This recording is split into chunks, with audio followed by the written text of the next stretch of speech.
मैं तो माँ बाप के दिल की ठंडक थी। वो मुझको हाथ का छाला बनाकर पाल रहे थे। नाज भी शहजादी जैसे, मगर जल्द ही ये अब बिना फूट गया।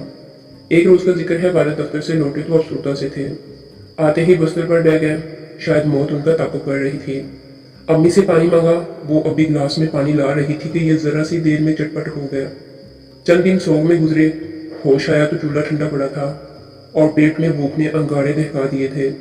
ऐसे में अपने प्राय सब दूर हो गए। कोई माशी सहारा ना था। माँ ने मजबूरन सिलाई मशीन का सहारा लिया। उसे साफ सुथरा किया और मोहल्ले वालों के कपड़े लाकर सिलाई में मशगूल हो गई। यूं जिंदगी का बोझ घसीट कर मुझको मैट्रिक करा दिया। अब मैं नौकरी करके माँ का बोझ बांटना चाहती थी, मगर माँ कहती थी अभी और पढ़। वो मुझको जेवर तलीम से सजा देना चाहती थी। यूं मैंने उनकी इसरार पर कॉलेज में दाखिला ले लिया और मीलों के चक्कर पैदल काटने लगी। कॉलेज दूर था, सड़क पर रश होता था। गलियों से गुजरते एक दिन एहसास हुआ कोई मेरे पीछे आता है। हिम्मत करके मुड़ के देखा तो एक नहायत खूबरू नौजवान को अपना पीछा करते पाया। दराज का घोड़ा चिट्टा था, भोली भाली सूरत थी। दिल को बाया मगर खौफजदा भी थी।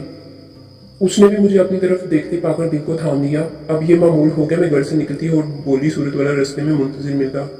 निगाहों से निगाहें मिलती, पैगाम की सूरत पल के चपकती, फिर ये पैगाम तहरीरों की सूरत में डलने लगे। एक दिन वो आया कि हम एक बंधन में बंध जाने की आरजुमंद हो गए। उसका नाम सरवर था। वालिद किसी के मुकदमे की पेशी के सिलसिले में लाहौर आए थे। ये भी शहर देखने की चाह में बाप के साथ आ गया।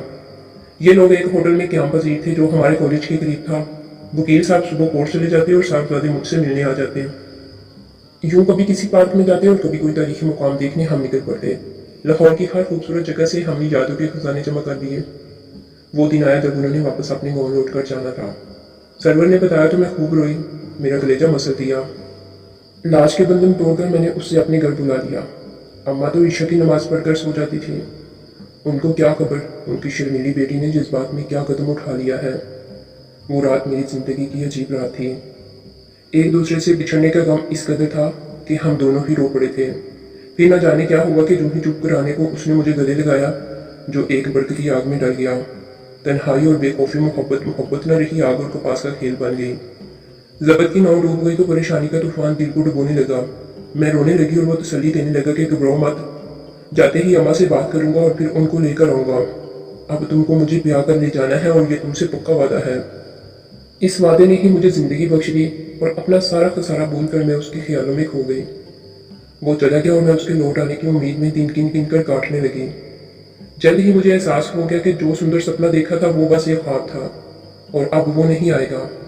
इधर माँ मेरी बिगड़ी तबीयत और बारी कदमों को अपनी जहां दीदा निगाहों से तोड़ रही थी। आखिर एक रोज उन्होंने सर पीट दिया और फिर मुझको पीटने लगी। वो जो भी सवाल करती मैं जवाब न देती। बिला आखिर वो थक हार कर बैठ गई।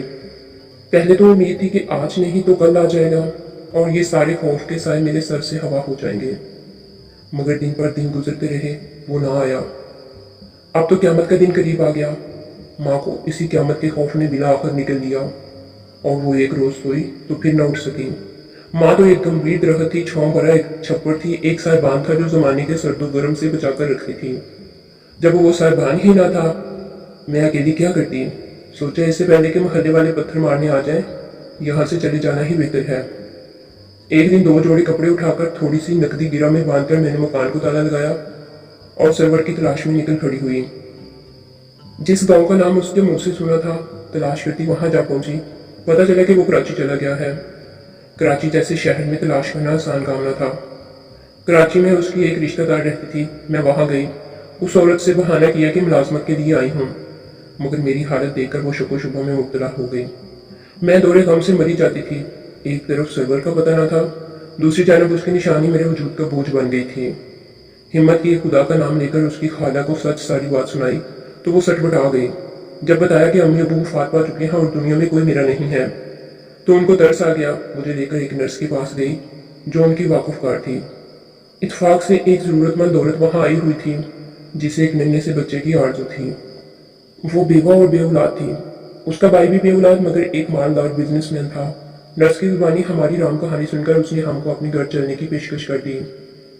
यह औरत हमारे लिए फरिश्ता रहमत साबित हुई। पता चला कि उसका भाई शादी के काबिल नहीं है, मगर समाज में इज्जत बनाने के लिए शरीके हयात चाहता है और दौलत का वारिस भी।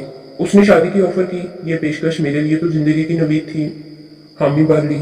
यूं मुझे तहफ़्फ़ुज़ और बच्चे को बाप का नाम मिल गया। उसका नाम हबीब था। वो नेक दिल आदमी था। उसे उड़ाकर मुझे सहारा मिल गया।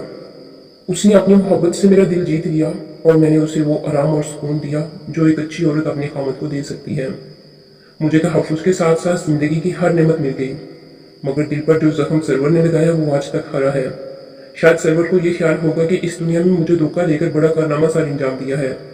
एक बेबस बेवा की बच्ची को मोहब्बत के नाम पर लूट कर वो तो नगर हो गया है, मगर क़यामत के दिन जरूर उसकी पूछ पूछ होगी, क्योंकि जो जैसा करेगा इस दुनिया में उसके अमालनामे में वैसा ही लिखा जाएगा। वो समझता होगा कि दर दर की ठोकरें खाकर मर गई होगी। जिसने उसकी खाला का पता दिया था वो ही मेरे लिए फरिश्ते रहमत था, और खाला ने भी तरस खाकर मेरी जिंदगी बचा ली।